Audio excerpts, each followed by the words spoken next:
दोस्तों आज की इस वीडियो में मैं आप लोगों के साथ एक बड़ी कमाल की नोवेल डिस्कस करने जा रहा हूँ, शुरू करने जा रहा हूँ, जिसका नाम है टेज ऑफ द डी अबरवाइल्स। इसको कई सारे आप में से व्यूअर्स ने पढ़ा होगा। इसको लिखा था लेट विक्टोरियन एज की नोवेलिस्ट, बहुत ही फेमस नोवेलिस्ट थॉमस हार्डी ने। थॉमस हार्डी का सबसे बेस्ट वर्क मैं मानता हूँ इसको। दोस्तों ये नोवेल पढ़ते पढ़ते अगर ये जब तक ख़त्म होगी, दोस्तों ये नोवेल पढ़ते पढ़ते जब ये ख़त्म होगी तो आप थॉमस हार्डी के एक तरह से फ़ैन बन चुके होंगे। इस टाइप की स्टोरी है ये। थॉमस हार्डी का लेवल यहाँ से यहाँ पहुँच जाएगा आपकी नज़रों में। शुरू करते हैं। बड़ी कमाल की नोवेल है। जॉन डर्बीफील्ड नाम का एक पैडलर था। पैडलर मतलब जो घूम घूम कर अपना सामान बेचते हैं। वो शाम के वक्त काम से अपने घर लौट रहा था तो रास्ते में एक आदमी उसको मिला। वो बोला, कैसे हो सर जॉन डर्बीफील्ड? इसने उस आदमी से पूछा, क्या कहा आपने? मैंने कहा, कैसे हो सर जॉन डर्बीफील्ड? दरअसल इसको ज़िंदगी में पहली बार किसी ने सर लगा के बात की थी। इसको तो विश्वास ही नहीं हुआ, लेकिन वो सामने वाला आदमी बोला, अरे भाई तुम लायक हो कि तुम्हारे नाम के आगे सर लगा के बात की जाए। तुम्हें शायद पता नहीं है, तुम्हारा जो सरनेम है डर्बीफील्ड, ये बताता है कि तुम एक बहुत बड़ी पुरानी रजवाड़ों वाली फैमिली से हो, डर्बीफील्ड फैमिली से। लगभग वो खानदान ख़त्म सा हो गया है। तुम बहुत लकी हो जो उस फैमिली से ज़िंदा हो अभी तक। अब वो आदमी तो ये चीज़ बोल करके चला गया, लेकिन ये जॉन ये चीज़ सुनकर भौचक्का सा रह गया। इसने उससे पूछा, क्या सच बोल रहे हो क्या? वो बोला, एकदम सच। अब ये सोचने लगा कि मैं अगर राजाओं की फैमिली से हूँ तो भिखारियों की तरह क्यों जी रहा हूँ, पैदल घर क्यों जा रहा हूँ, मैं तो बग्घी से जाऊँगा। बग्घी मंगवाई, बग्घी में बैठा। बग्घी में बैठकर जब ये अपने घर लौट रहा था तो इसकी बेटी टेज, जो बहुत ही खूबसूरत फ्रेश लुकिंग लड़की थी, बहुत खूबसूरत लड़की थी, वो रास्ते में खेल रही थी। उसने देखा कि उसका बापू बग्घी में बैठकर दारू पिया हुआ बड़बड़ाता हुआ आ रहा था। सब लोग रास्ते में जो औरतें थी उस पर हंस रही थी, लेकिन टेज अपने फादर के पास गई, फादर को सपोर्ट किया। जब टेज गांव में पहुंची तो उसने देखा कि वहां पर कोई डांस चल रहा था। डांस करने वालों में एक लड़का था, एंजल, जो बड़ा गुड लुकिंग था। टेज को बड़ा पसंद भी था, लेकिन अनफॉर्चुनेटली इस लड़के एंजल को अपने काम के सिलसिले में गाँव छोड़कर जाना पड़ रहा है कुछ दिनों में। टेज को इस बात का दुख था, तो उस डांस को छोड़कर वो अपने छोटे भद्दे घर में वापस आई, गरीबों वाला घर। और उसने देखा कि उसकी माँ घर का काम करते करते कुछ गुनगुना रही थी। उसकी माँ ने टेज को जब देखा तो बोली, बेटी दो न्यूज़ है, एक अच्छी है एक बुरी है। बुरी न्यूज़ ये है कि तेरे फादर के हार्ट की कंडीशन ठीक नहीं चल रही है, और ये जो हार्ट की बीमारी उनको है ये जानलेवा भी है। और दूसरी अच्छी खबर ये है कि तेरे पापा बता रहे थे कि हम कोई बहुत बड़ी पैसे वाली फैमिली है, डर्बीफील्ड्स, उस फैमिली से हैं हम लोग। टेज ने अपनी माँ से पूछा, अभी पापा कहाँ हैं मम्मी? तो वो बोली, ठेके पे, मतलब पब में हैं, दारू पी रहे हैं, जश्न मना रहे हैं, मैं उन्हीं को लेने जा रही हूँ, तू अपने छोटे भाई बहनों का ध्यान रख। तो इसकी माँ तो चली गई। टेज यहाँ पर अपने छोटे भाई बहनों के साथ में थी। टेज इस घर में सबसे बड़ी बच्ची है, 4-5 भाई बहनों में, अपने 4-5 भाई बहनों में। अब एक गरीब फैमिली है जिसमें 4-5 भाई बहन। कमाल है, खाने को रोटी नहीं है लेकिन पेट खाली नहीं रहने देंगे। तो ये 4-5 भाई बहनों का ध्यान रख रही थी टेज। इंतजार कर रही थी कि मम्मी अभी तक आई क्यों नहीं। फिर ये सोचने लगी कि कहीं वो पापा के साथ बैठकर पैग तो नहीं मारने लगी। फिर इसने अपने छोटे भाई अब्राहम को भेजा कि जा देख क्या कहाँ रह गए मम्मी पापा। अब वहाँ ठेके पे जॉन दारू पी रहा था, उसकी बीवी आई, बोली, मेरे पास एक प्लान है। हम जिस फैमिली से हैं डर्बीफील्ड्स, मैंने सोचा है कि टेज को वहाँ पर उनके पास काम मांगने भेजूँगी। वो इतने पैसे वाले हैं, एक अच्छी खासी सैलरी पे रख ही लेंगे हमारी बेटी को, आखिर हम उनकी फैमिली से हैं। और मैंने सुना उनका एक बेटा भी है, तो हो सकता है हमारे टेज की उससे शादी हो जाए। मैंने एक ज्योतिषी से पूछा है, उसने बोला है कि हमारी राशि में, हमारी कुंडली में धनयोग है, हो सकता है हमारी बेटी हमें इस गरीबी से निकाल दे। तो जॉन बोला, क्या टेज मानेगी? अरे उसको मनाना मेरे हाथ में है, तुम मुझ पर छोड़ दो, चलो घर चलें। और ये वापस घर लौट आया। अब इसके फादर की बिगड़ती हेल्थ की वजह से इसके फादर तो काम पर जा नहीं सकते थे, उन्होंने काम पे जाना कर दिया था बंद। तो अब टेज पर आ गई सारी जिम्मेदारी। टेज ही अपने फादर का काम संभालने लगी। वो घोड़ा चलाने लगी अपने छोटे भाई अब्राहम के साथ में। इनके घोड़े का नाम है प्रिंस। प्रिंस हो चुका है बहुत बूढ़ा, और इस घोड़े प्रिंस में जान नहीं है जरा सी भी। एक दिन जब ये रास्ते पर घोड़ा चला रही थी तो इसने देखा कि ये रॉन्ग साइड पर चला रही है। किसी ने इसको बताया, एक्सपीरियंस तो था नहीं, और इसकी गलती की वजह से इसका घोड़ा प्रिंस मर गया उस टाइम पे। इसे बड़ा दुख हुआ, खुद को गिल्टी फील करने लगी। इसका भाई भी इसके साथ में था। दोनों भाई बहन जो अपने माँ बाप का काम संभाल रहे हैं, उस वक्त इनका घोड़ा मर जाए जो इनकी फैमिली का एक ही कमाई का जरिया है, तो टेज खुद को बहुत गिल्टी फील करने लगी। हम कह सकते हैं कि टेज का अपनी असल ज़िंदगी की असली प्रॉब्लम से तो अब सामना हो रहा था। रास्ते में एक किसान मिला। किसान ने इन दोनों की मदद की ताकि ये प्रिंस की डेड बॉडी को अपने घर तक ले जा सके। घर पहुंची तो इसके माँ बाप को पहले से ही पता था कि क्या हुआ है, लेकिन उन लोगों ने इस पर गुस्सा नहीं किया। उन्होंने सोचा क्या फ़ायदा बच्ची पर गुस्सा करने से, वो तो वैसे ही मरना था कुछ टाइम में। लेकिन टेस खुद को ब्लेम कर रही थी क्योंकि प्रिंस की बॉडी अब कोई खरीद तक नहीं रहा था। लेकिन उस दिन शाम को इस फैमिली ने पूरे संस्कार के साथ में उस घोड़े की बॉडी को दफना दिया। अब घोड़ा इतने टाइम से रह रहा था इनके साथ में, एक फैमिली मेम्बर की तरह बन गया था। उसके मरने के बाद में घर खाली खाली सा लग रहा था। उसके जाने के बाद में एक सबसे बड़ी समस्या यह है कि इसकी फैमिली की हालत और ज़्यादा ख़राब हो गई क्योंकि एक ही ज़रिया था इनकम का। सब परेशान थे और टेस की मानसिक हालत ये थी कि वो खुद को खूनी मान रही थी, प्रिंस की मौत का जिम्मेदार मान रही थी। फैमिली की हालत बद से बदतर होती जा रही थी। जॉन अभी भी बहुत कमज़ोर था कि वो कुछ और काम कर सके, कोई और रास्ता नहीं था। तो टेस की माँ ने एक दिन बोला कि बेटा तेरे को अब डियरबर्वेल्स फैमिली के पास में ही जाना पड़ेगा काम मांगने के लिए। टेस ने पहले मना कर दिया, लेकिन फिर वो खुद को प्रिंस की मौत का जिम्मेदार तो मान ही रही थी, तो वो राज़ी हो गई। लेकिन एक शर्त पर उसने अपनी माँ को साफ कर दिया कि मैं शादी वादी नहीं करूँगी। और अगली सुबह टेस निकल गई। रास्ते में बार बार वो पलटकर अपने गांव को देख रही थी। उसको लग रहा था जैसे उसका बचपन पीछे छोड़ी जा रही है। वो सोचने लगी कि मेरी फैमिली, मेरे माँ बाप की जिम्मेदारी अब मेरे ही कंधों पर है। जब ये डियरबर्वेल्स फैमिली के घर पर पहुंची, बड़े से घर में, तो देखती है कि ये घर तो बड़ा मॉडर्न टाइप से बना हुआ है, मॉडर्न स्टाइल से बना हुआ है। इन्होंने बोला कि हम कोई रजवाड़ों वाली फैमिली से हैं, लेकिन ये तो बहुत मॉडर्न टाइप से बना हुआ है। अब यहाँ पर राइटर हमें बताते हैं कि ये फैमिली जिसके पास ये आई है, ये वो फैमिली नहीं है जो ये समझ रहे हैं। ये कोई और ही फैमिली है। इनका नाम भले ही डियरबर्वेल्स है, लेकिन वो फैमिली है नहीं जिसको ये समझ रहे हैं। जब ये यहाँ पर पहुँची तो इसने देखा एक यंग हैंडसम लड़के को जिसका नाम था एलेक, इस घर का सपूत। उसने पहली ही मीटिंग में टेस के साथ फ्लर्ट करने की कोशिश की, मजाक मजाक में, लेकिन टेस ने क्लियर कर दिया कि मैं मिसेस डियरबर्वेल्स से मिलने आई हूँ, ना कि आपसे। तो एलेक बोला वो मेरी माँ है, वो अभी बीमार है, तुमसे मिल नहीं सकती। अब वो उस लेडी से नहीं मिल सकती जिससे मिलने आई थी, तो इसने टेस ने इस लड़के एलेक को ही बता दिया अपने आने का मकसद। एलेक बोला ओहो, तुम एकदम सही जगह आई हो, सही फैमिली के पास में आई हो, आओ तुम्हें कुछ दिखाता हूँ। कहकर वो टेस को अपने साथ में ले गया। टेस जाना नहीं चाहती थी, लेकिन वो अपने घर के गार्डन से उसको दिखाने लगा। ज़बरदस्ती स्ट्रॉबेरीज खिलाने लगा और फूल लगाने लगा उसके बालों में। टेस को लगा ये किस टाइप का आदमी है, अच्छा आदमी समझूं या बुरा आदमी समझूं। उसने अपने घोड़े प्रिंस की कहानी एलेक को बताई। एलेक बोला चिंता मत करो, मैं तुम्हें जवाब दूंगा, लेकिन मेरी एक शर्त है, तुम कभी भी मेरी माँ के सामने ये मत बोलना कि तुम डियरबर्वेल फैमिली से हो, ठीक है। तो बोले ठीक है। कहकर टेस जाने लगी तो एलेक ने मौका देखकर इसको पीछे से किस करने की कोशिश की। टेस ने खुद को छुड़ाया और वहाँ से भाग गई। इसने भागते भागते फैसला कर लिया कि अब तो इस घर में काम बिल्कुल नहीं करूँगी।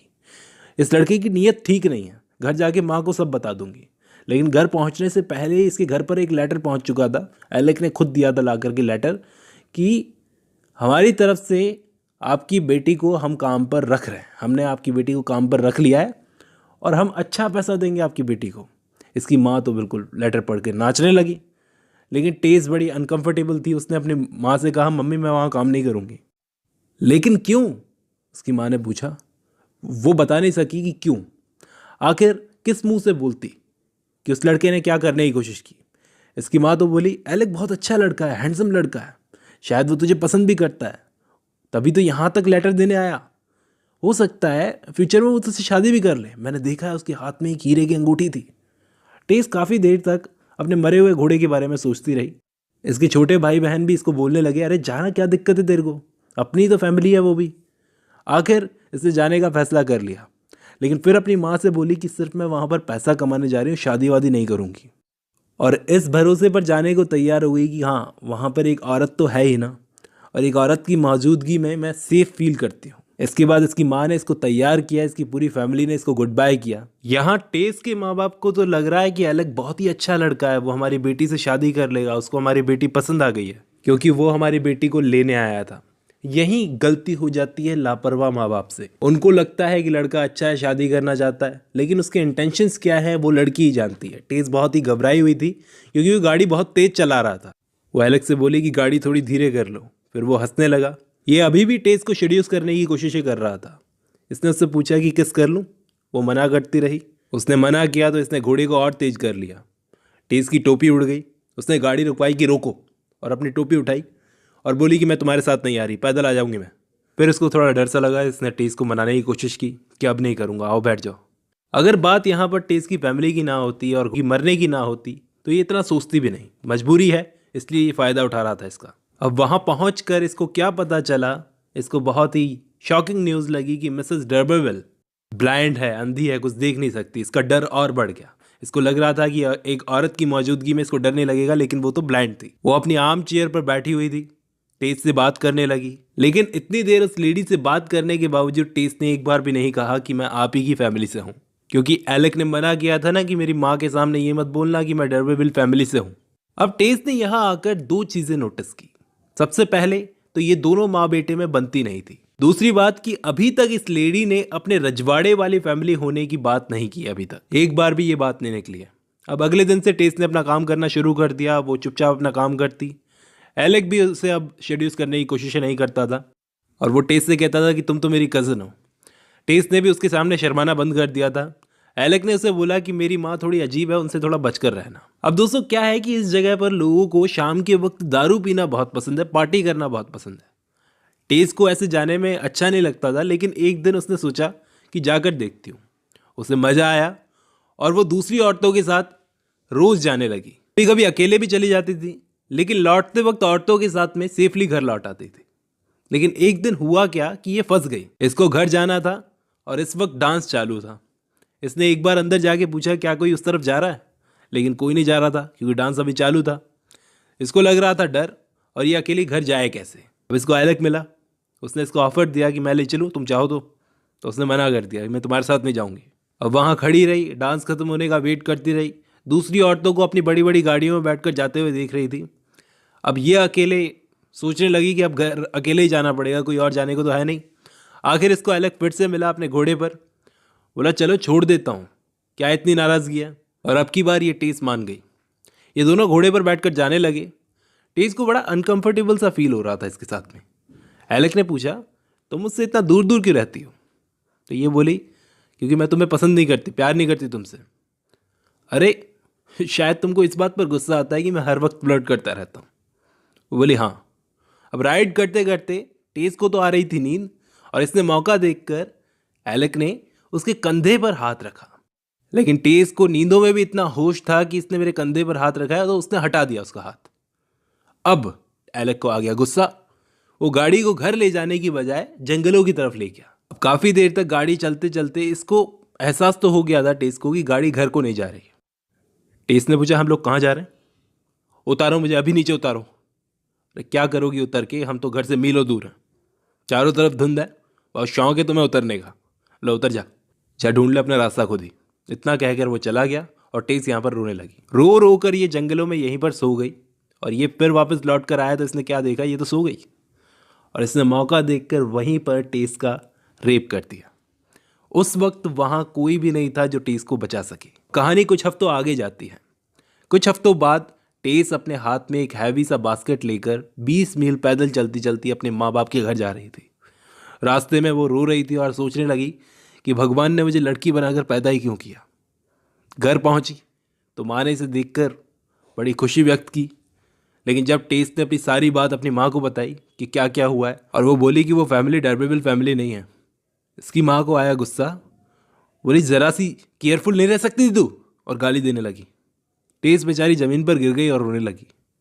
इसकी माँ ने इसे कभी सिखाया ही नहीं था कि मर्दों से कैसे बचा जाए, और ऐसे ही बिना समझे बात को चिल्लाने लगी इस पर। लोगों को भी गांव में पता चल गया था कि टेस वापस आ चुकी है। लोग बातें बनाने लगे। टेस को भी इस वक्त चर्च जाना बहुत अच्छा लगता था। वो चर्च जाती थी, कोशिश करती थी कि किसी की भी नज़रों में ना हो। लेकिन फिर चर्च जाने वाले लोग भी पीठ पीछे इसकी बातें करने लगे और इसने चर्च जाना भी बंद कर दिया। ज़्यादा टाइम बस अपने घर में ही पड़ी रहती थी, किसी से मिलना पसंद नहीं था इसको। वो पता नहीं क्यों हर चीज़ के लिए खुद को गिल्टी मानने लगी थी। उसको ऐसे लगता था जैसे वो इंसानों के बीच रहने के लिए नहीं बल्कि जानवरों के साथ रहने लायक बनी है, क्योंकि जानवरों की तरह वो इनोसेंट थी। लेकिन राइटर यहाँ पर बोलते हैं कि नेचर ये बात जानता है कि टेस ने कुछ भी गलत नहीं किया। अब आते आते अगस्त का महीना आ गया और टेस के एक बच्चा हो गया। टेस ने अपना बच्चा हाथ में पकड़ा, उसे किस कर रही थी। लेकिन लोग इसके बारे में बातें बनाने लगे थे कि ये बच्चा किसका है जिसको पैदा हुआ है। कुछ महीने तक तो टेस सुनती रही और फाइनली इसने डिसाइड किया कि पास्ट में जो हुआ सो हुआ, उसे पीछे छोड़कर एक नई लाइफ शुरू करनी चाहिए। लेकिन तभी इसके बच्चे की तबीयत बिगड़ गई। इसने अपने फादर से बोला कि कुछ करिए, इसका तो नाम भी नहीं रखा है हमने, अगर ये मर जाएगा तो मैं नर्क में सड़ूंगी। लेकिन इसके फादर ने अपनी इज्जत प्यारी समझी और कुछ भी नहीं किया, बच्चे का नामकरण तक नहीं करवाया। बच्चे की हालत बिगड़ती जा रही थी। इससे डर लग रहा था कि अगर इसका नाम पढ़े बिना ही अगर ये मर गया तो ये नर्क में जलेगी। आखिर टेस ने अपने बच्चे का नाम खुद रखा। उस बच्चे का नाम रखा इसने सौरव। सौरव यानी दर्द, जो इसे ज़िंदगी में अभी तक मिलता ही चला आ रहा है। अगले दिन सुबह इसका बच्चा सौरव गुजर गया। टेस के भाई बहन रोने लगे कि इतना अच्छा प्यारा बच्चा था, गुजर गया। लेकिन टेस की आंखों से एक भी आंसू नहीं निकला। उसने बस ये कहा कि ये मेरा बच्चा है, अगर भगवान ने इसे एक्सेप्ट नहीं किया तो वो भगवान ही नहीं है। पूरे संस्कारों के साथ इसने अपने बच्चे को दफनाया, क्योंकि इस बच्चे को चर्च यार्ड में दफनाने तक के लिए मना कर दिया गया था। आधी रात में जैसे तैसे करके इसने उसको दफनाया। ये टेस की लाइफ का एक ऐसा किस्सा था जिसने उसे पूरा मैच्योर बना दिया था। लेकिन क्या सोसाइटी अभी भी उसे जीने देगी? वो लोग बोलेंगे कि इतनी लापरवाह लड़की है कि बच्चा संभाल तक नहीं सकी। अब उसके लिए यहाँ का माहौल कुछ ऐसा हो गया था कि इसका यहाँ रहना बिल्कुल मुश्किल हो गया था। इसने सोचा ये कहीं और ही खुश रह सकती है, यहाँ नहीं रहेगी। ये महीनों तक सही टाइम का वेट करती रही और मई के सीज़न में इसको एक मौका मिला, एक जॉब ऑफ़र आया कि एक मिल्क मेड की ज़रूरत है। इसने वो जॉब ऑफ़र एक्सेप्ट कर लिया और अपना घर दूसरी बार छोड़ दिया। अब की बार जब ये खुद की मर्ज़ी से घर छोड़कर जा रही थी तो जाते जाते इसने पलट कर अपने घर को देखा और सोचने लगी कि किसी के रहने न रहने से ज़िंदगी रुक नहीं जाती। कम से कम मैं जहाँ भी रहूँगी इस गांव से तो दूर रहूँगी। कम से कम इस गांव की औरतें ऐसा तो नहीं सोचेगी कि उनकी बेटियां मेरे साथ रहकर बिगड़ रही हैं। और आखिर पैदल पैदल कुछ लिफ्ट मांगकर, कुछ पैदल पैदल चल के ये पहुँची उस डेयरी में। वहाँ जाकर इसने देखा कि चारों तरफ वहाँ पर गायें गायें बंधी हुई है, बड़ा सा लैंड था और एक साफ सी नदी बह रही थी वहाँ पर।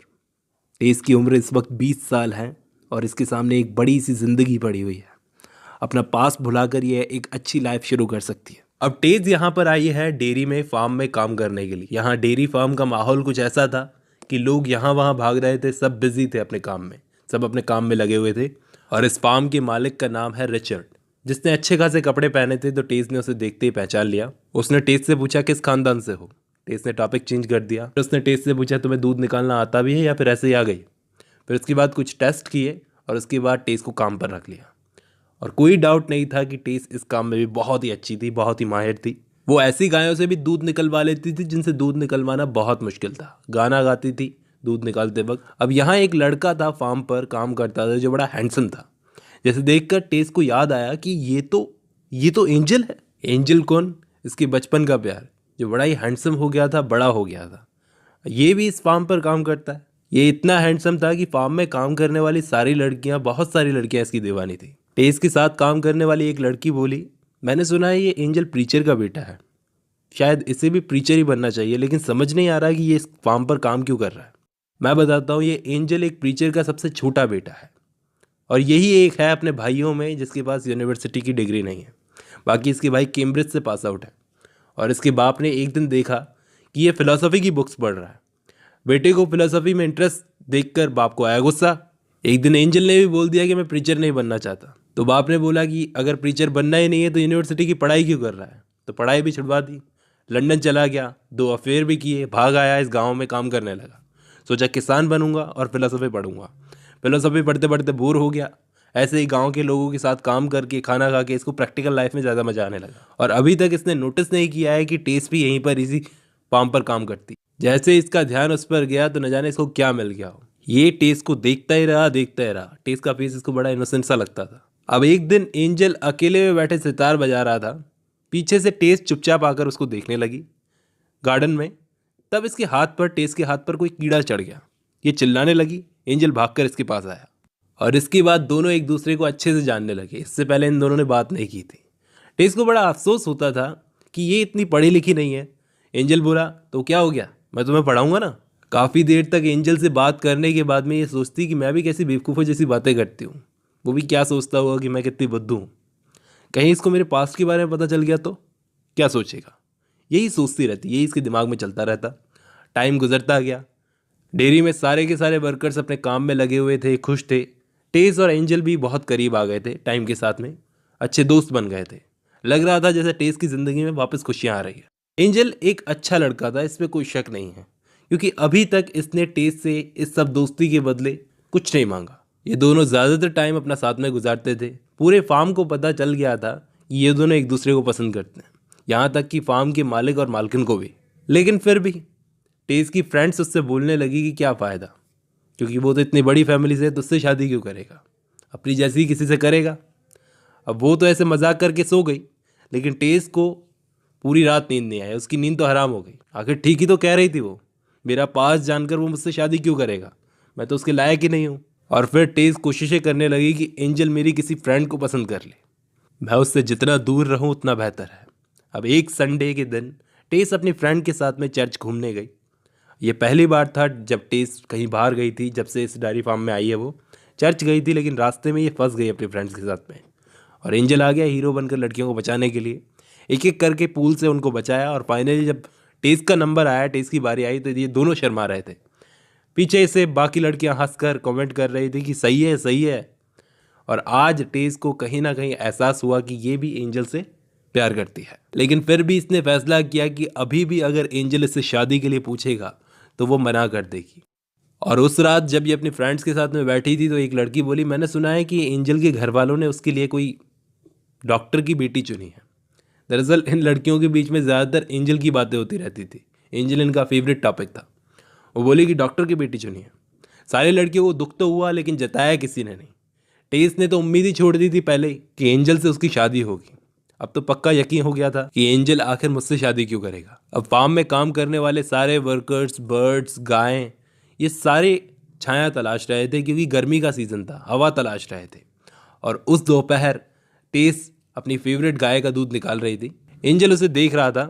टेस का चेहरा उसको बड़ा इनोसेंट लगता था, बड़ा प्यारा लग रहा था। टेस को भी एहसास हो गया था कि एंजल उसे पीछे से देख रहा है, लेकिन उसने कोई रिएक्शन नहीं दिया, वो अपने काम में लगी रहे। आखिर एंजल से रहा नहीं गया और उसने आकर टेस को गले लगा लिया। टेस भी चौंक गई और खुशी से रो पड़ी। एंजल ने उस वक्त उसे किस करने की कोशिश की, लेकिन उसे एहसास हुआ कि ये सही नहीं है, उसकी परमिशन के बिना। टेस रोने लगी और एंजल को चिंता हो गई, अरे रो क्यों रही हो। अब एंजल को इस डेयरी से बड़ा प्यार हो गया था, और टेस इसकी वजह थी। दूसरी वजह थी यहाँ का माहौल। उसने सोचा कि घर जाता हूँ, अपने फैमिली वालों से पूछता हूँ कि क्या अगर मैं किसी फार्म वुमन से शादी कर लूँ तो आपको कोई दिक्कत तो नहीं होगी। और ऐसा सोचकर उसी दोपहर नहीं, उसी रात को ये चला गया अपने घर पर, और रास्ते पर सोचता रहा कि टेस और मेरा क्या फ्यूचर होगा, क्या मेरी फैमिली और कम्युनिटी उसे एक्सेप्ट करेगी। और ऐसे ही बिना बताए एक दिन ये घर वालों को सरप्राइज़ दे दिया इसने। पहुँच गया इसके दो बड़े भाई, उनका रिएक्शन तो फीका ही था इसे देखकर, लेकिन फादर तो फादर होते हैं, कितने भी नाराज़ हो, आखिर बेटे को इतने दिनों बाद देखा था तो गले से लगा लिया। अब फिर कोई छोटी बात तो थी नहीं, तो फैमिली ने थोड़ा कठोर बर्ताव भी किया। और उस रात आखिर प्रेयर के बाद में, प्रार्थना के बाद में, एंजल ने हिम्मत करके अपनी सिचुएशन अपने फादर के साथ में डिस्कस करने का फैसला किया। बोला, पिताजी मैं एक फार्मर बनना चाहता हूँ। तो उसके पिताजी जानते थे बेटे को इसी में इंटरेस्ट है, तो वो बोले, हाँ मैंने तुम्हारे लिए एक बड़ी ज़मीन देखी है, खरीद दूंगा। फिर ये बोला, पिताजी शादी? तो बोले, हाँ बेटा देखो, शादी तो कम से कम हमारी मर्ज़ी से करो, लेकिन पापा मुझे एक ऐसी लड़की चाहिए जो फार्मिंग में मेरी मदद कर सके। आप मुझे रिलीजियस लड़की ढूंढ कर दोगे, लेकिन स्किल्स का क्या, मुझे तो स्किल्स चाहिए ना अपने काम के अंदर। मैंने एक लड़की देखी है, टेस नाम है उसका। अच्छा, किस फैमिली से है? अब उसके फादर को जब पता चला कि वो क्रिश्चियन ही है, तो वो बोले हम मिलना चाहते हैं उससे। ठीक है, तो अब ये मिलवाने चल दिया अपने फादर अपने भाइयों को टेस से। कहानी में देखने वाली बात यह होगी कि क्या एंजल के फादर एंजल की शादी टेस के साथ होने देंगे। हालांकि इसके फादर का प्लस पॉइंट ये था, अच्छी बात ये थी कि टेस के पैसे के बारे में इन्होंने कुछ भी नहीं पूछा कि लड़की किस फैमिली से है, कितना पैसा है उनके पास। इनके लिए पैसा मायने रखता भी नहीं था, इनके लिए मायने रखती थी फैमिली, रिलीजन। उसको लेकर ये चिंता में थे। लेकिन टेस को तो पता ही नहीं कि एंजल वापस आ गया है। और एंजल ने वापस आते ही इसकी गर्दन में हाथ डाला, टेस की गर्दन में बाहें डालकर इतना पूछा, क्या तुम मुझसे शादी करोगी? बस ये चीज़ सुनकर वो थोड़ी हैरान सी हो गई। बोली कि मैं लायक नहीं हूँ। उसने पूछा क्यों? वो बोली ये सच है कि मैं तुमसे प्यार करती हूँ, लेकिन मैं बहुत छोटी फैमिली से हूँ। एंजल बोला, मैंने अपनी फैमिली से बात कर ली है, उनकी कोई चिंता नहीं है, मैंने उनको मना लिया है। टेस ने पूछा कि एंजल तुम कुछ ज़्यादा जल्दी नहीं कर रहे? तो एंजल ने बोला, मैं तुम्हें अपनी फैमिली की तरफ से अश्योर करता हूँ वो कुछ नहीं बोलेंगे। लेकिन इस बेचारी को ये चिंता थी कि वो रेप वाले पास उसकी वजह से इसकी दोस्ती भी ख़त्म ना हो जाए एंजल के साथ में। टेस के मना करने से एंजल थोड़ा सा भी निराश नहीं हुआ। इसने मना कर दिया, वो बार बार पूछता रहा और वो बार बार एक ही जवाब देती है। बोलती कि मुझे तुम्हारे साथ रहना अच्छा लगता है, मैं तुमसे प्यार भी करती हूँ, मैं तुम्हारे अच्छे के लिए बोल रही हूँ कि तुम मुझसे शादी मत करो। लेकिन वो बोला तुम खुद को इतना कम मत समझो। लेकिन कमाल की बात ये कि टेस की हिस्ट्री के बारे में अभी तक यहाँ पर कितनों को भी पता हो, किसी ने एंजल को बताया नहीं है। एंजल धीरे धीरे फ्रस्ट्रेट होने लगा और बोला कि क्यों नखरे दिखा रही हो। उसने बोला मुझे पता है कि तुम कितनी प्यार और इनोसेंट हो। और आखिर टेस ने भी फैसला कर लिया कि मैं एंजल को बता दूंगी कि मेरे साथ क्या हुआ है। फिर भी अगर वो मुझसे शादी करना चाहेगा तो कर लूँगी, संडे को सब कुछ सच सच बता दूंगी।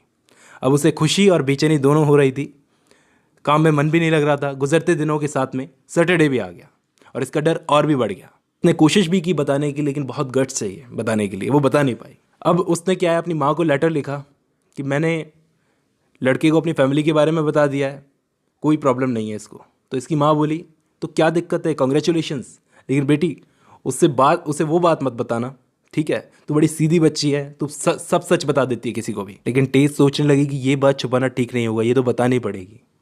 एंजल को बस टेस की यही बात बहुत अच्छी लगती थी कि बाकी लड़कियों की तरह ये इसके पीछे पागल नहीं है, ये सबसे अलग है। एक दिन इनको कहीं दूध डिलीवर करने जाना था, तो उस वक्त टेस और एंजल दोनों साथ में ही थे। टेस अपने साथ में कोई गर्म कपड़ा नहीं लेके आई थी, तो एंजल ने इसे कुछ पहनने को दे दिया। आखिरकार एंजल को इतना परेशान होते हुए देखकर टेस की एक फ्रेंड उससे बोली कि ये तुझे दिख नहीं रहा कितना परेशान हो रहा है तेरे लिए, बेचारा इतना परेशान हो रहा है, तू क्यों इतना भाव खा रही है। अब क्योंकि फार्म की सारी लड़कियों की शादी हो रही थी, लड़कियां फार्म छोड़ छोड़ कर जा रही थी, तो एक रात ये टेस और एंजल दोनों नदी के किनारे बैठे थे। एंजल बोला कि देखो टेस, हम दोनों हमेशा इसी तरह साथ तो रहेंगे नहीं, आज नहीं तो कल ये फार्म का काम ख़त्म हो जाएगा, इसका प्रोडक्शन कम होने वाला है और हमें जाना पड़ेगा, और मैं तुम्हारे बिना रह नहीं सकता। ये किसी भी हाल में टेस को खोना नहीं चाहता। और आखिर टेस को बात समझ में आ गई और वो वेडिंग के लिए मान गई। अब आप सोच रहे होंगे कि अभी तक टेस को इसने अपने माँ बाप से क्यों नहीं मिलवाया, क्योंकि ये चाहता है कि कम से कम टेस अगर इसके माँ बाप से मिले, कम से कम माँ से मिले, तो बहू जैसा बिहेव तो करे। आखिर इतने महीनों की मेहनत के बाद में ये वेडिंग के लिए राज़ी हुई और इन दोनों की वेडिंग तय हो गई। और वेडिंग से पहले एंजल चाहता था कि एक पूरा रोमांटिक दिन मैं इसके साथ में गुजारूँ, टेस के साथ में गुजारूँ। ये दोनों घूमने गए, शॉपिंग की और आखिर एक होटल में रुके। टेस को बार बार अपना पास्ट याद आ रहा था। टेस ने भी ये सोचकर हाँ कर दी कि एंजल से शादी करके मैं कहीं दूर चली जाऊंगी जहाँ कोई नहीं पहचानेगा हमको, ठीक है, तब इसको कुछ पता भी नहीं चलेगा। लेकिन वो अभी भी बहाने ढूंढ रही थी कि किसी तरह से वेडिंग पोस्टपोन हो जाए या फिर मैं इसको सच बता दूं तब इसका क्या रिएक्शन होगा। आखिर इसने पक्का फैसला कर लिया कि मैं एंजल को धोखे में नहीं रख सकती। उसको एक लेटर लिखकर मैं सब कुछ बता दूंगी अपने पास्ट के बारे में कि मेरा रेप हुआ था और वो भी धोखे से किया गया था। इसने सब कुछ एक लेटर में लिख दिया और लेटर को एंजल के दरवाजे के नीचे सरका दिया। दरवाज़ा होता है, उसके नीचे एक दरार होती है, उसके नीचे सरका दिया कि अब ये पढ़ लेगा, कल सुबह देख लेंगे। अगली सुबह जब इसने एंजल को देखा तो ये थोड़ा सा परेशान सा लग रहा था। देखने वाली बात यह है कि टेस का पास जानकर ये इसको छोड़ देगा या फिर गले से लगा लेगा। अब देखो बात क्या हुई, इसने जो लेटर था कल रात को लिखा था, उसको दरवाजे के नीचे सरकाया था ना, वो अंदर जाने की बजाय इसकी किस्मत ऐसी थी कि रूम के नीचे एक कारपेट होता है, उसके अंदर चला गया, उसके नीचे चला गया। टेस ने सोचा कि इसने पढ़ लिया है और इस बात से इसको कोई फ़र्क नहीं पड़ता, लेकिन बाद में इसको पता चला कि लेटर तो कारपेट के नीचे रह गया। अब शादी नज़दीक आ गई थी, घंटे 2 घंटे बचे थे, ये हस्बैंड वाइफ होने वाले थे, तो उस टाइम पे बात कोई निकली नहीं। लेकिन फिर भी ये परेशान थी, इसको ख़ानदानी ज्वेलरी मिल गई, इसको तो यकीन नहीं हो रहा था कि ये ज्वेलरी मैं पहनूंगी। एंजल बोला कि तुम तो सिंपल कपड़ों में ही अच्छी लगती हो। ये सब शादी वाला माहौल था और अभी भी टेस का मुंह उतरा हुआ था। अब आखिर शादी का काम सारा ख़त्म हो गया और इन दोनों हस्बैंड वाइफ को अकेले में टाइम मिला चाय पीने का।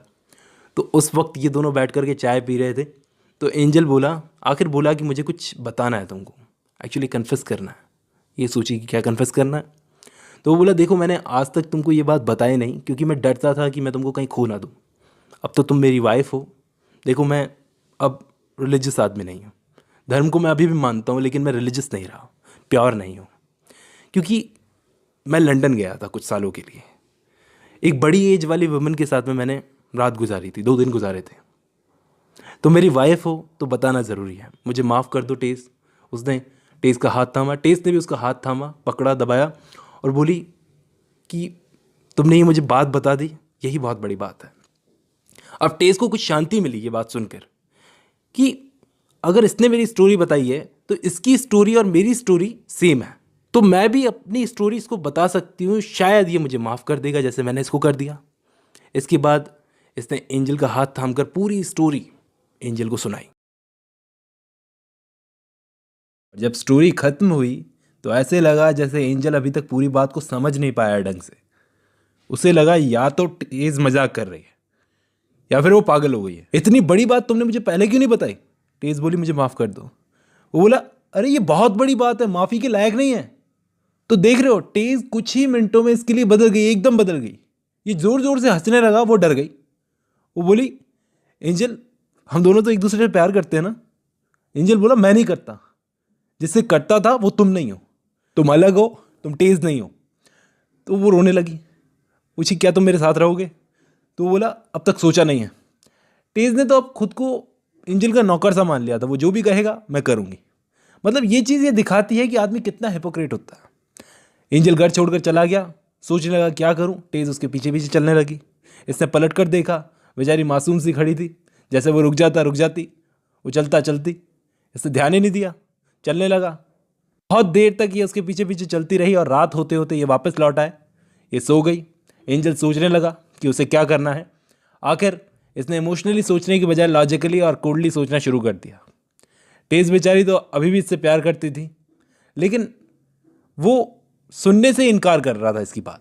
एंजल बोला हाँ चलो ठीक है, जो कुछ भी हुआ उसमें तुम्हारी गलती नहीं है, लेकिन तुम इस सोसाइटी के रूल्स को, तौर तरीकों को जानती नहीं हो, समझती नहीं हो। टेज रो रही थी। टेज रोते रोते सो गई और ये उसे देख देख कर जाग रहा था, सोच रहा था टेज अब इससे बर्दाश्त नहीं होने वाली। उनका रूम ऐसे लग रहा था जैसे कोई क्राइम सीन हो। एंजल ने नाश्ता बनाया, सुबह सुबह टेज को बुलाया और अभी तक इसको यकीन नहीं आ रहा था कि टेज ने अभी जो इसको कहानी सुनाई वो सच्ची है या झूठी। उसने पूछा अभी वो लड़का कहाँ है और वो बच्चा? तो उसने कहा बच्चा तो गुजर गया और अलग का पता नहीं। फिर वो बोली अगर तुम मेरे साथ नहीं रहना चाहते तो डिवोर्स दे दो, कोई प्रॉब्लम नहीं है। वो बोला अच्छा हलवा है क्या? ये और ज़्यादा गिल्टी फील करने लगी। एंजल को बोली कि मैं तो सुसाइड करने की कोशिश ही कर रही थी। एंजल बोला नहीं नहीं प्रॉमिस करो प्लीज़, तुम ऐसा कुछ नहीं करोगी। इसके बाद ये घर से चला गया और टेज अपने काम में बिजी हो गई। फिर ये वापस लौट कर आया। टेज को काम करता देखिए बोला तुम मेरी वाइफ हो, नौकर नहीं। उठो, नॉर्मल बन के रहो। वो बोली मैं इसी लायक हूँ, मैं सब करूँगी जो तुम मुझसे कहोगे, प्लीज़ मुझसे दूर मत जाओ। और रोने लगी।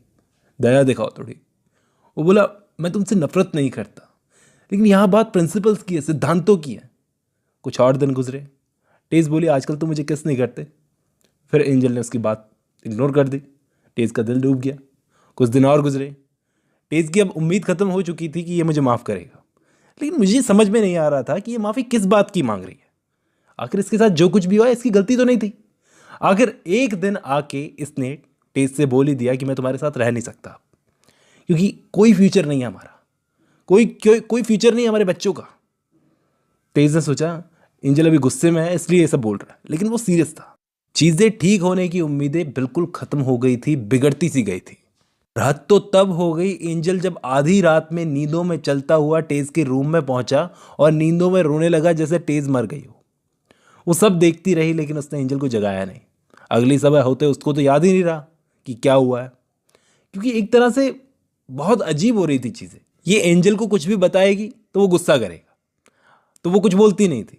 आखिर एंजल बोला मैं जा रहा हूँ और तुम मुझे फॉलो नहीं करोगी तब तक, ढूंढने की कोशिश नहीं करोगी तब तक, जब तक मैं नहीं कहूँगा। मैं तुम्हारा पति हूँ, डिवोर्स नहीं दे रहा तुमको। ये लो कुछ पैसे रखो, खानदानी ज्वेलरी भी रखो, जाके किसी बैंक के सेफ में रख दो। एंजल बोला फिर मिलेंगे, लेकिन टेस को कोई उम्मीद नहीं थी कि तुम मुझसे मिलेगा कभी। टेस भी चलने लगी और पहुंच गई अपने माँ बाप के घर पर। पेरेंट्स तो खुशी से फूले नहीं समा रहे थे कि हमारी बेटी की शादी एक प्रीचर के बेटे से हुई है, लेकिन वो बहुत ही शर्म फील करने लगी। चुपचाप शांति से घर लौट गई। घर पहुंची तो उसकी माँ उसको देखकर शॉक हो गई। पूछने लगी जमाई जी कहाँ हैं? लेकिन वो रोकर बोली कि मैंने उनको अपना पास्ट बता दिया और उन्होंने मुझे छोड़ दिया। उसकी माँ बोली तेरी जैसी बेवकूफ़ लड़की मैंने कहीं नहीं देखी अपनी लाइफ में। अब इसका घर भी इसका नहीं रहा था, इसका कमरा इसके छोटे भाई बहनों को दे दिया गया था। इसके घर में भी ये बात होती। इसने सुना था कि इसके माँ बाप भी आपस में बात कर रहे थे कि कब इसका पति इसको लेकर जाएगा। मतलब माँ बाप भी ऐसी बातें कर रहे थे। इसका दिल डूब गया। इसने फैसला कर लिया कि यहाँ भी अपना दाना पानी ख़त्म है। फिर इसका पति एंजल तो न्यू इंग्लैंड चला गया था। उसने इसके लिए पैसे भेजे थे, पैसे भेज रहा था। ये अब खुद को काम में लगा चुका था। वो भी अपने घर गया। पूरा बदल चुका था ये इंसान। सोच रहा था कि काश मैं कभी टेस्ट से मिला ही ना होता, उसके साथ भी गलत ना होता, नहीं मेरे साथ गलत होता। लेकिन इसने देखा कि एक नोटिस था ब्राज़ील में नौकरी के लिए। इसने सोचा अगर ये नौकरी मुझे मिल जाए तो चला जाऊँ कहीं दूर। अब घर पहुँचा, खुद को रेडी कर रहा था कि कम से कम फैमिली को फेस कर सकूँ। फैमिली वाले देखते ही चौंक गए कि बेटा अकेला आया है, बहू को नहीं लाया। वो इसकी शादी को लेकर इससे गुस्सा नहीं थे, लेकिन कम से कम बहू को तो साथ में लेके आता, बहू से तो मिलवा देता। वो बोला कि अभी मैं आपसे उसको मिलवा नहीं सकता, वो अभी रेडी नहीं है आपसे मिलने के लिए। मतलब कि उसको तैयार करवाना पड़ेगा ताकि वो आपके सामने बिहेव कर सके। फिर टॉपिक चेंज करके बोला कि मुझे ब्राज़ील जाना है नौकरी के लिए। फिर इसकी माँ बोली बेटा पहले बहू से तो मिलवा दे, सुना है बड़ी खूबसूरत है, कोई झगड़ा हुआ है तुम्हारे बीच में? उसने भाप लिया था, माँ ने भाप लिया था कोई झगड़ा हुआ है। अब एंजल को ऐसा फील होने लगा अपनी फैमिली की बातें सुनकर कि इसने अपनी फैमिली के माथे पर कलंक लगा दिया। धब्बा हूँ मैं अपनी फैमिली पे। मैंने ये शादी करके अपनी लाइफ तो ख़राब कर ही दी, अपनी फैमिली की लाइफ भी बर्बाद कर दी। और इस सब का कारण टेस है। वहाँ टेस सोच रही थी कि एंजल कितना अच्छा है, मुझ जैसी लड़की से शादी की। क्यों सोच रही है? वो तो इसके बारे में सोच रहा है कि बस बर्बाद हो गई ज़िंदगी। एंजल ने तो पक्का कर लिया था कि मैं तो ब्राज़ील जाऊँगा, यहाँ नहीं रहना मुझे। और उसने सोच लिया था कि इमरजेंसी में अगर टेस को पैसे की ज़रूरत पड़ेगी तो वो कैसे देगा। कम से कम टेस इसकी फैमिली वालों के पास ना जाए पैसे मांगने के लिए। और एंजल फार्म की किसी लड़की के साथ में ब्राज़ील चला गया। फार्म की कोई लड़की थी जो इसे पसंद करती थी। खुद की बीवी टेस को तो छोड़ दिया, किसी लड़की को पकड़ लिया कि चल मेरे साथ ब्राज़ील चल। वो बोला कि मुझे धोखा मिला है, तो मेरे साथ रहेगी तो कम से कम कुछ रिलीफ मिलेगा। रास्ते में उस लड़की से एंजल ने पूछा तुम मुझसे प्यार करती थी ना? बोले हाँ। क्या तुम मेरी बीवी टेस से ज़्यादा मुझे प्यार कर सकती हो? तो पता है उस लड़की ने क्या जवाब दिया? क्या बोली वो लड़की? बोले नहीं, क्योंकि टेस आप पर जान देती है। जान मांगोगे ना, जान भी दे देगी वो आपके लिए, इतना प्यार करती है वो आपसे। एंजल सोच में पड़ गया। फिर उस लड़की को घर छोड़कर आया कि बोला मैं अकेला ही ब्राज़ील जाऊंगा, मुझे माफ़ कर दो। टेस के साथ गलत नहीं होना चाहिए, अगर हम साथ में रहेंगे तो कुछ होगा हमारे बीच में। अब उस लड़की की बातों से एंजल अभी भी सोच में था कि मैं सही कर रहा हूँ या गलत कर रहा हूँ। आखिरकार ये ब्राज़ील गया, वहाँ काम करने लगा। अब दोस्तों जो लोग बाहर जाते हैं ना, घर छोड़कर, अपना देश छोड़कर, उनके साथ में क्या होता है ये आप एंजल की हालत देखकर समझ सकते हो। वो बीमार रहने लगा, आसपास कोई अपना था नहीं। सोचता था जो काम में स्वर्ग होगा वहाँ गधे की तरह मेहनत होती थी। टेस को भी ढंग से पैसे नहीं भेज पा रहा था। टेस की भी यहाँ पर हालत ख़राब थी, पैसे मिलना बंद हो गए थे, पैसे ख़त्म हो चुके थे जो दे के गया था एंजल। और ज्वेलरी वगैरह सेफ में पड़ी हुई थी। उधार मांगते भी शर्म आती थी लोगों से। हाँ, अगर ये दोनों साथ में होते तो कमाल हो जाता, अपना काम करते। अब अलग होने के बाद में यहाँ पर टेस की, वहाँ एंजल की, दोनों की हालत ख़राब हो गई थी। टेस की तो कुछ ज़्यादा ही। टेस को एक नई जॉब की ज़रूरत थी, लेकिन फिर भी वो रूरल और छोटे मोटे आउटडोर के वर्क्स करती रहती थी, क्योंकि उसे सोसाइटी से अब डर सा लगने लगा था। कहीं भी जाए कोई ना कोई उसका मिल ही जाता था जो पास जानता था। इस वक्त वो फिर से सोचती है कि आखिर मैं मर क्यों नहीं गई, मुझे आखिर किस मकसद के लिए ज़िंदा रखा गया है। अकेली बैठी घंटों तक सोचती रही। एक पूरी रात इसने जंगल में गुजार दी। जहाँ भी जाए लड़के इसे फ्लर्ट करने की कोशिश करते थे। आखिर इसने पुराने कपड़े पहन लिए, फेस कवर कर लिया और अपनी आईब्रोज को साफ़ कर लिया। सोचो कितनी भद्दी लग रही होगी। ऐसा इसने इसलिए किया क्योंकि इसने कसम खा रखी थी कि मैं एंजल की हूँ, उसके अलावा हर किसी को मैं बदसूरत लगूंगी। जगह जगह घूमकर ये काम मांगने लगी। आखिर इसे जॉब मिल गई और इसको ये सोचकर काम पर रख लिया गया कि एक औरत का काम सस्ता पड़ता है। और आज भी ऐसा होता है दोस्तों, ऐसा समझ करके औरत को काम पर रखा जाता है कि औरत का काम सस्ता पड़ता है, चीप लेबर मर्द के मुकाबले। काम भी ऐसी जगह मिला जो एकदम बंजर ज़मीन थी, लेकिन एक ही चीज़ थी जो टेस को ये सारा काम करने की हिम्मत दे रही थी, वो थी एंजल का प्यार। लेकिन एक दिन एक ऐसी चीज़ टेस को पता चली जो इससे बर्दाश्त नहीं हुई कि एंजल ब्राज़ील जाने से पहले किसी लड़की को अपने साथ ले जाने वाला था। और इससे बर्दाश्त नहीं हुआ। ये सफ़ेद सी पड़ गई और अकेले में जाकर रोने लगी। इसने कोशिशें की कि एंजल का ब्राज़ील वाला एड्रेस पता चल जाए, जिस पर वो एक लेटर तो भेज सके लिख कर कम से कम। और वो एड्रेस पता चलेगा एंजल की फादर से, एंजल की फैमिली से। तो वहाँ जाना ये चाहती नहीं थी, क्योंकि एंजल मना करके गया था कि कितनी भी ज़रूरत पड़ जाए, भारी ज़रूरत पड़ जाए, मेरी फैमिली के पास मत जाना। लेकिन अब इसे जाना ही था, क्योंकि अभी इसकी एंजल से शादी हुए 1 साल हो गया था, और जब से एंजल गया है एक बार भी इसकी बात नहीं हुई। ये एंजल के घर पर भी गई, लेकिन वहाँ कोई नहीं था, और आखिर ये एंजल के फादर से मिलने के लिए, उसकी पूरी फैमिली से मिलने के लिए चर्च में गई। इसको पता चला था कि एंजल की पूरी फैमिली चर्च में है, लेकिन चर्च में पहुंचने के बाद वो कोई और ही सीन देखती है। इसने देखा कि चर्च में एंजल के बड़े भाई लोग आपस में बातें कर रहे थे। क्या बातें कर रहे थे? वो एंजल को कोस रहे थे कि बेवकूफ़ी में आकर उसने कैसी लड़की से शादी कर ली, इतनी बढ़िया लड़की उसको मिल रही थी। फिर पता नहीं क्यों टेस की हिम्मत ही नहीं हो सकी कि ये ज़्यादा देर वहाँ पर रुक सके। ये काफ़ी दूर से चल के आई थी अच्छे कपड़े पहनकर इस फैमिली से मिलने के लिए, और ये फैमिली ऐसा सोच रही है इसके बारे में। अब ऐसी ही बेहाल हालत में निराश सी ये पैदल पैदल चलकर वापस घर को जाने लगी। सफ़र लंबा था, पैरों में छाले भी पड़ गए थे। रास्ते में चलते चलते इसको एक रिलीजियस आदमी देखा जो अपने भक्तों को उपदेश दे रहा था, एक प्रीचर। टेस ने उस भले आदमी की बातें सुनी। वो बोल रहा था कि मैंने भी अपनी ज़िंदगी में बहुत पाप किया है, एक बहुत बड़ा पाप किया है, इसलिए आज इसका पछतावा कर रहा हूँ। लेकिन टेस को पता नहीं क्यों इस प्रीचर की आवाज़ जानी पहचानी से लग रही थी, और इसके रोंगटे खड़े हो गए जब इसने देखा कि वो प्रीचर कोई और नहीं, एलेक था, जिसने इसका रेप किया था। ये टेस की लाइफ का एक ऐसा दर्दनाक प्लॉट ट्विस्ट था जो बहुत ही शॉकिंग था कि ये वो आदमी है जिसकी वजह से मैं आज इस हालत में हूँ। सोसाइटी के हिसाब से एलेक अब सुधर चुका है। इसने जो भी पाप किया, इसने प्रीचर बन के अपने सारे पापों को पछतावा कर लिया। खैर, इससे क्या करना था, अब सुधर गया तो सुधर गया, इसकी लाइफ तो बर्बाद हो ही चुकी है, कोई बात नहीं, जैसा भी है ठीक है, ये जाने लगी। लेकिन लेकिन लेकिन एलेक ने इसे देख लिया, और इसे इतने टाइम बाद देखकर इसका मन बहल गया। इसने कहा कि छोड़ो ये प्रीचरगिरी। ये चलती चलती सोच रही थी कि ऊपर वाला भी आज मेरे रेपिस्ट के साथ में, कैसे दुनिया उसको एक प्रीचर के रूप में एक्सेप्ट कर सकती है। तभी इसने देखा इसके पीछे किसी की कदमों की आवाज़ सुनाई दी इसको। पलट कर देखा तो वो एलेक था। ये नहीं चाहती थी कि ये इसका पीछा करे। एलेक बोला, टेस मैं बदल गया हूँ, एक बार रुको, मैं पहले जैसा नहीं रहा, जब से मेरी माँ गुजरी है मैं बदल गया हूँ। अगर ये बदल गया था तो टेस भी अब पहले जैसी नहीं रही थी, उसे भी गुस्सा करना आ गया था। काफ़ी देर तक समझाने के बाद टेस इसके साथ शांत जगह पर बैठ गई। उसने एलेक को बताया कि मेरा एक बेबी भी हुआ था जो गुजर गया।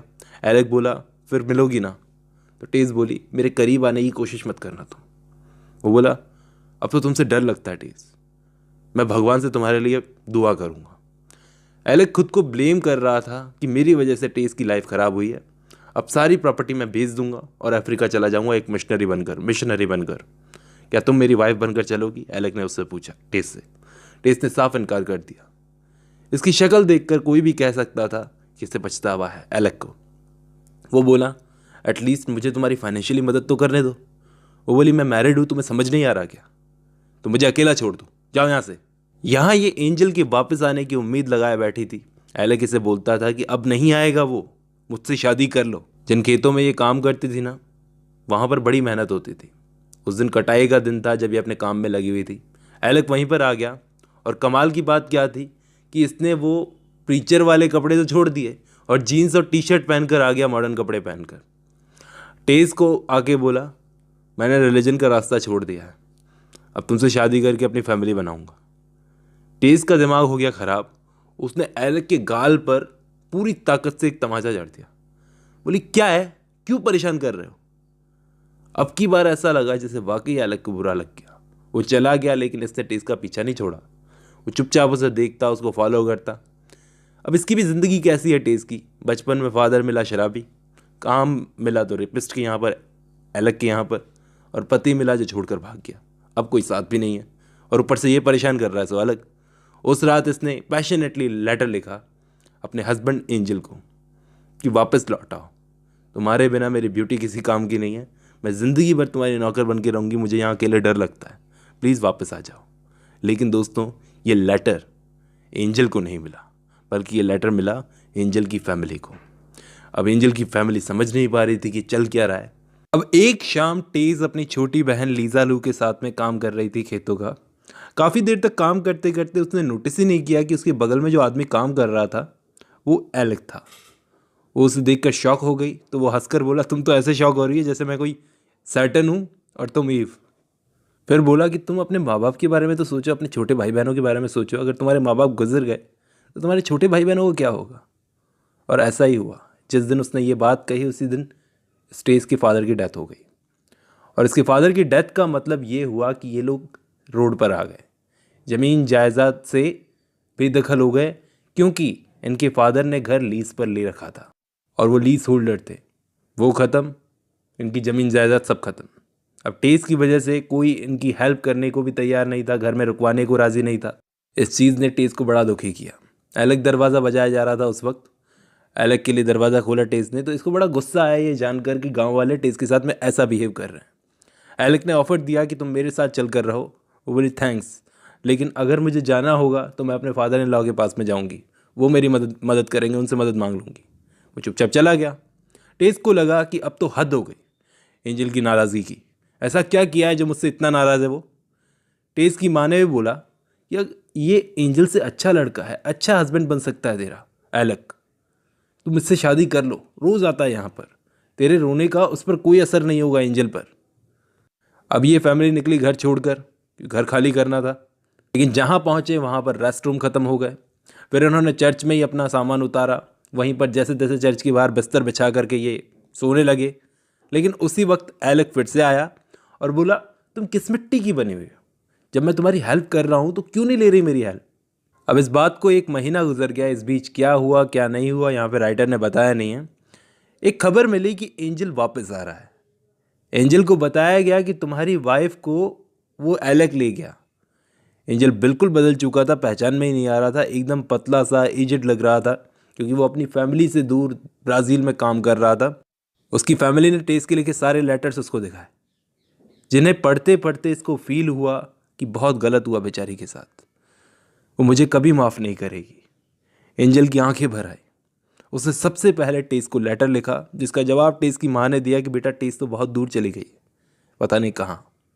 इसे बस ये जानकर शांति मिली कि जिंदा तो है। बड़ा गिल्टी फील हुआ इसे कि मैंने बहुत गलत किया। उसने फैसला किया कि वो ढूंढेगा टेस को जहाँ भी होगी, कुछ भी हो जाए टेस को उसका हक मिलेगा। वो एक अच्छी लाइफ डिज़र्व करती है, मैं उसे दूंगा वो हक। क्योंकि एंजल के फादर ने उससे बोला कि बेटा वो बच्ची आज तक हमसे 1 पैसे की डिमांड करने भी नहीं आई। बताओ, ऐसी लड़की की भी इसने कदर नहीं की। और टेस को ढूंढते ढूंढते एंजल को पता चला कि उसने क्या क्या मुश्किलें देखी उसकी पीठ पीछे। वो उसे ढूंढता ढूंढता वहाँ पहुँचा जहाँ उसने टेस को पहली बार देखा था बचपन में, जब वो डांस में था, उसको देखा था। उसे पता चला कि टेस अभी तक अपने फादर की कब्र पर जो पत्थर लगवाया था ना टेस ने, उसका पैसा वो चुका नहीं पाई थी। इसने वो पैसे दे दिए। टेस की माँ जिद पर अड़ी थी कि बेटा टेस ने मुझे मना किया है कि मैं तुम्हें किसी भी हाल में उसका पता ना बताऊं। आखिर एंजल की इतना जिद करने के बाद टेस की माँ ने उसको पता बता दिया। एंजल ने अगली ही ट्रेन पकड़ी और पहुंचा एक बड़े से लग्जरी घर के पास में। पता करते करते डर सा लग रहा था कि टेस यहाँ पर काम करती है या उसने खानदानी ज्वेलरी बेचकर यह घर खरीद लिया। सोचा कि इस लेडी से पूछ लूँ, घर की मालकिन से, लेकिन फिर वेट किया। आखिर टेस इसको दिखी, बड़े महंगे कपड़े उसने पहन रखे थे। एंजल उसके करीब आकर माफ़ी मांगने लगा, रोने लगा। टेस की आंखें उसे देख रही थी और बोली, अब तो बहुत देर हो गई, मेरे करीब बताओ, मैंने तुम्हारा बहुत इंतज़ार किया और आखिर मुझे अपनी फैमिली की मजबूरियों की वजह से यहाँ एलेक के साथ रहना पड़ रहा है। वो अभी ऊपर है, तुम जाओ यहाँ से। एंजल को बोला कि वापस मत आना, कहकर वो ऊपर चली गई और एंजल चुपचाप जाने लगा, क्योंकि उसका कोई हक ही नहीं बनता था कुछ बोल सके। वो चली गई। अचानक कुछ हुआ, कुछ ऐसा जो अनएक्सपेक्टेड था। क्या? एलेक और टेज में कुछ झगड़ा हुआ और टेज वहां से कुछ स्कार्फ जैसा पहनकर वहां से निकल गई।